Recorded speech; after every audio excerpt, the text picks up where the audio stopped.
Samidare, meaning early summer rain, was the fifth vessel in the 10-ship Shiratsuyu-class of destroyers, constructed for the Imperial Japanese Navy as part of the Circle 1 program, or Maru Ichikeikaku. The Shiratsuyu-class destroyers were improved versions of the earlier Hatsuharu-class, intended to operate with Japan's primary battle force and execute torpedo attacks both day and night against the advancing United States Navy in the Pacific, in line with Japanese strategic doctrine. Though among the most formidable destroyer classes worldwide upon completion, none survived the Pacific War. In overall layout, the Shiratsuyu-class destroyers were very similar to the Ariake subclass, the final iteration of the Hatsuharu class, with primary differences being a lower, more compact bridge structure and differently shaped and inclined funnels. The hull design retained the basic arrangement of the Hatsuharu class, including a long, flared forecastle for improved seakeeping and reduced deck spray at high speed, though it featured a shorter forecastle and extended stern.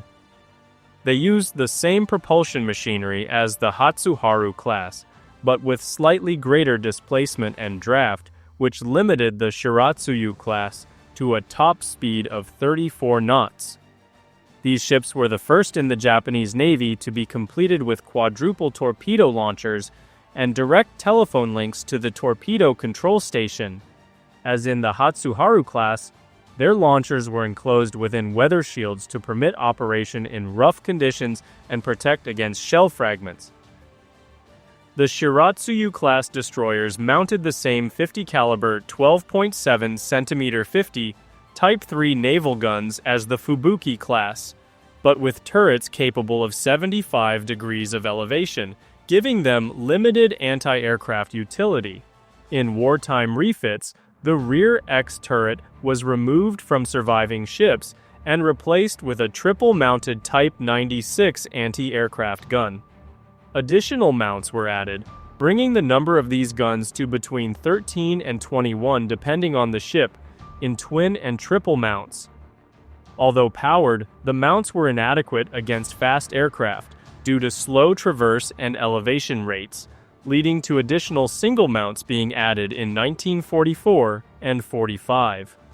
4 13mm anti-aircraft guns were also installed. Torpedo armament included 61 cm Type 90 torpedoes in quadruple Type 92 launchers, adapted from the twin Type 89 launchers on Takao-class cruisers. These were protected by shields against both weather and aircraft strafing. The mounts could rotate a full 360 degrees in 25 seconds using electro-hydraulic power, or 2 minutes manually. Reloads totaled 8 torpedoes, and each tube could be reloaded in 23 seconds via a motorized wire and winch system. To offset the added weight of anti-aircraft upgrades, one reload set, as well as the mine-laying and mine-sweeping gear, were later removed. By the Pacific War's start, the entire class had switched to using Type 93 Long Lance torpedoes.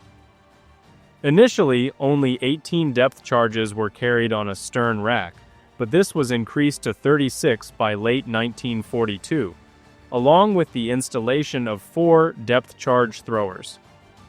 Sonar and hydrophones were not included at launch, but were fitted after hostilities began, using Type 93 sonar and hydrophone systems.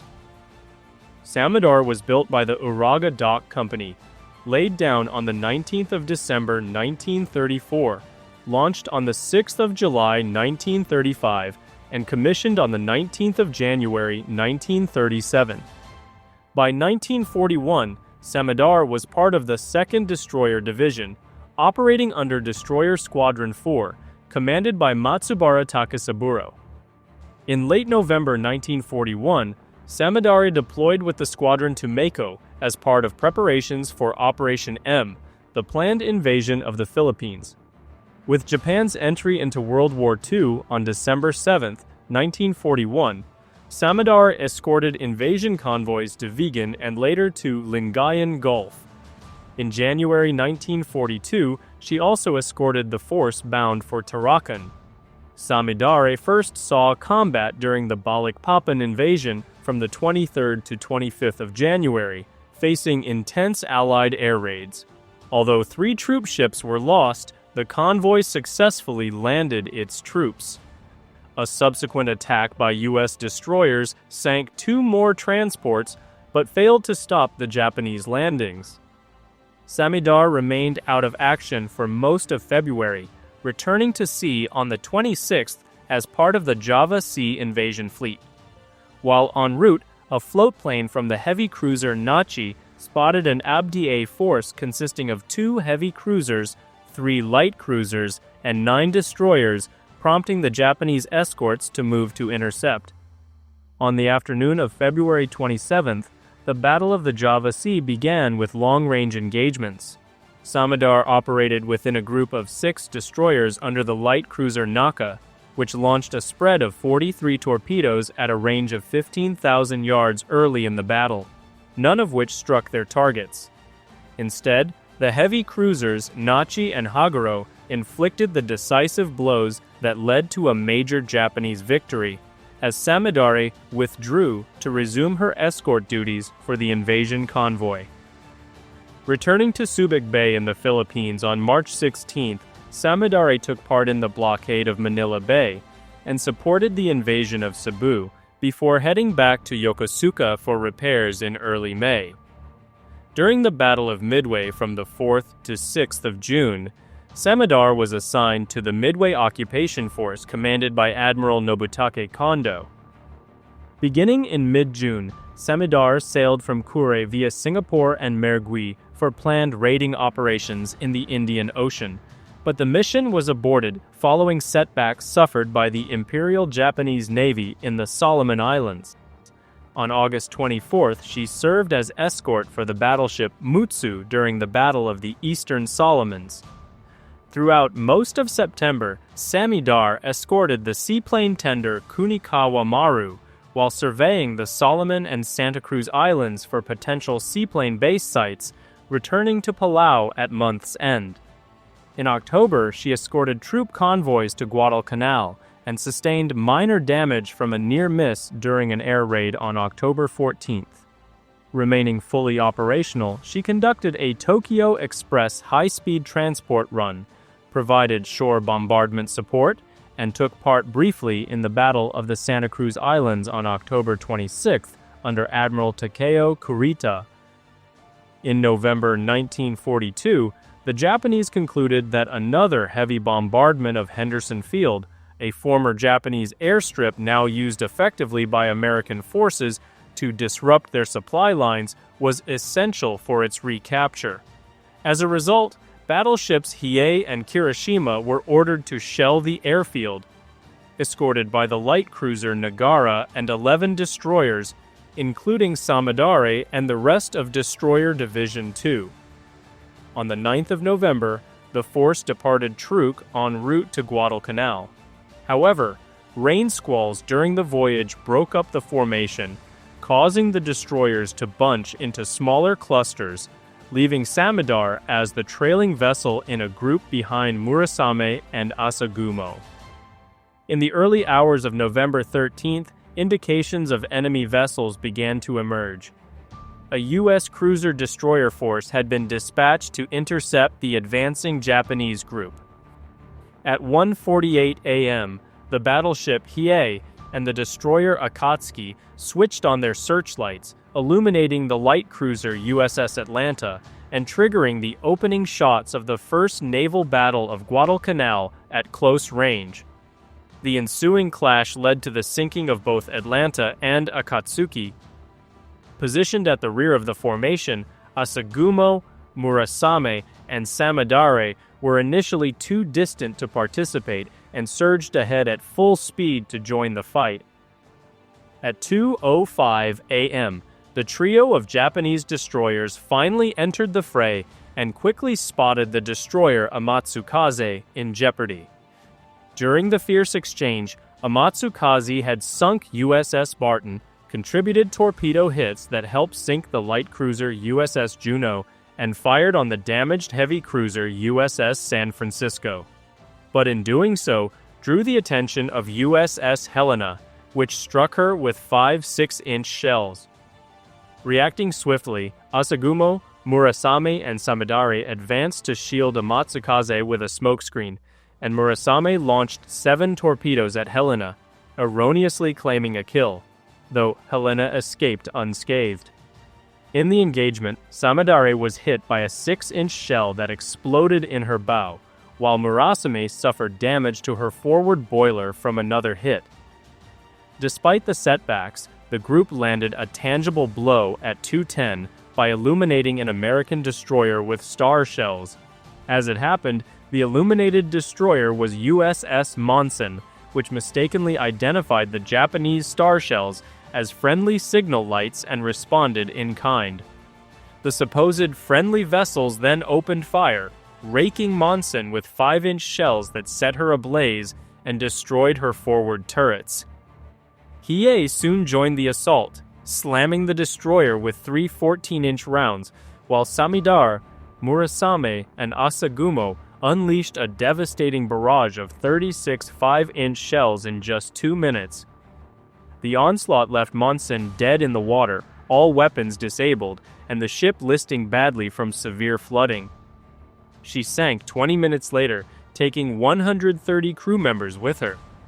However, amid the chaos, Hiei was lost, and Yudachi was left crippled by gunfire from USS Sterret, prompting Samidare and her group to render assistance. Samidare rescued 207 survivors and attempted to scuttle Yudachi with torpedoes, but the effort failed. Later that morning, Yudachi was finished off by gunfire from the heavy cruiser USS Portland. Murasame, still suffering from the earlier shell hit to her boiler, was forced to withdraw from the fight. After offloading Yudachi's survivors, Samidare pressed on to escort Kirishima for the continuation of the planned bombardment mission. At the onset of November 15th, a reformed Japanese task force, comprising Kirishima, 2 heavy cruisers, 2 light cruisers, and 9 destroyers, was intercepted by a second American naval group. The 4 U.S. destroyers screening the force initiated the engagement. In response, the light cruiser Nagara, leading destroyers Samidare, Inazuma, Shirayuki, and Hatsuyuki launched a barrage of 39 torpedoes before opening fire.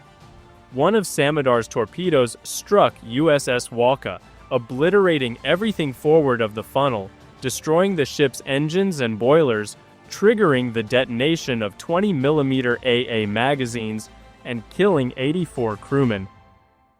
At the same time, USS Preston was struck by 9 5.5-inch shells from Nagara, which detonated her aft magazines, followed by a torpedo hit from the destroyer Ayanami. Both destroyers sank within 10 minutes. Shortly after, USS Benham was torpedoed, likely by Shirayuki, sustaining heavy damage and later scuttled after the conclusion of the battle.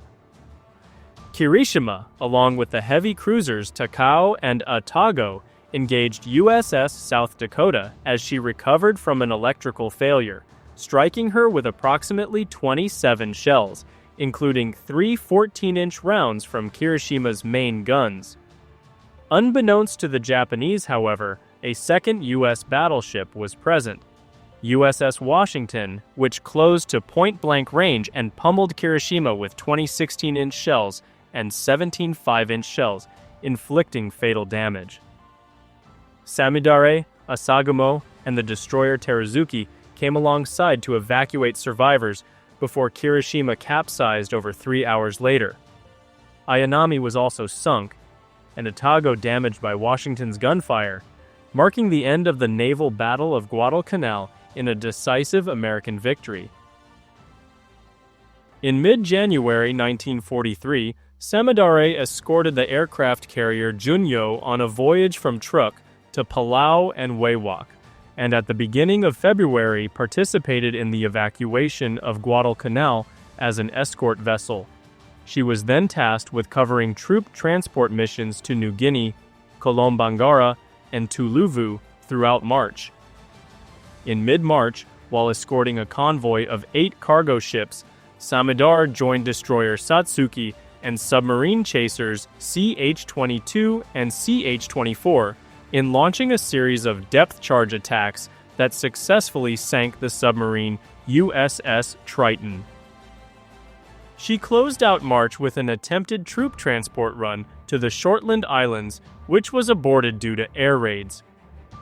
In early April, Samidare conducted 2 troop transport missions to Kolombangara, then led additional runs to various islands in the New Georgia group. In May, she returned to Yokosuka while serving as part of the escort for the battleship Yamato, and was subsequently assigned to northern operations with the heavy cruisers Myoko and Haguro to assist in the evacuation of Japanese forces from Kiska.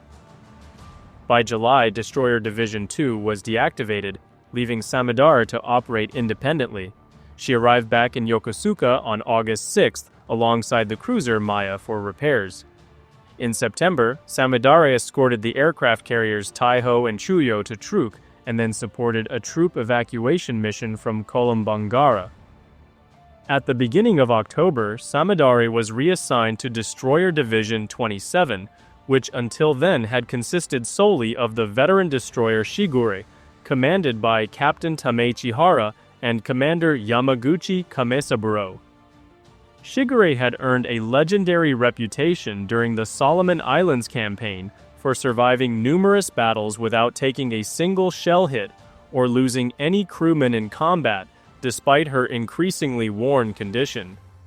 Serving alongside such a ship was regarded as a significant honor, and Samidare quickly demonstrated her value. The very next day, both ships departed as part of Admiral Injuin's evacuation force for Kolombangara. They weren't alone. 6 U.S. destroyers were patrolling nearby for Japanese barges, and 3 of them, USS Taylor, Ralph Talbot, and Terry, encountered 4 of Injuin's destroyers, Samidare, Shigure, Isokazi, and Minazuki. Terry opened the action with a single salvo before her radar malfunctioned, forcing a 3-minute pause for repairs, while Ralph Talbot and Taylor continued firing. Samidare, Shigure, Isokazi, and Minazuki responded with their own guns. Both sides straddled each other with near misses before momentarily ceasing fire to launch torpedoes, none of which found a target. Gunfire soon resumed, and Samidare was struck by 3 5-inch shells, but all were duds, causing only superficial damage. Minazuki also took 3 hits from 5-inch shells, which similarly failed to explode. Isokazi and Shigure emerged completely unscathed. Despite American claims of victory, the Japanese destroyers successfully completed their transport mission without loss. During the Battle of Vella on the 6th and 7th of October, Samidare struck the destroyer USS Selfridge with a torpedo. She continued conducting troop evacuation runs throughout the remainder of October and participated in the Battle of Empress Augusta Bay on November 2nd. In that engagement, Samidare torpedoed the destroyer USS Foote, but sustained moderate damage from 2 shell hits and a collision with her sister ship Shiratsuyu, which damaged her bow. She returned to Yokosuka Naval Arsenal for repairs by mid-December. In April 1944, Samidare escorted troop convoys from Japan to Saipan and then onward to Truk and Palau. On April 27th, she took part in rescuing survivors from the cruiser Yubari, which had been torpedoed. Throughout May and early June, Samidare supported troop evacuation efforts from Biak and other locations across the Netherlands East Indies. She later participated in the Battle of the Philippine Sea on June 19th and 20th as part of Admiral Takatsugu Jojima's task force. In July, she escorted a troop convoy to Okinawa and then to Linga, returning alongside Kinu to Palau in August. However, on August 18th, Samidare ran aground on Velasco Reef near Palau Island. On August 25th, she was torpedoed by the submarine USS Batfish. The destroyer broke in two. Her stern section sank immediately, while the bow section was later destroyed by Japanese forces. Just another blow to the Imperial Japanese Navy's destroyer force.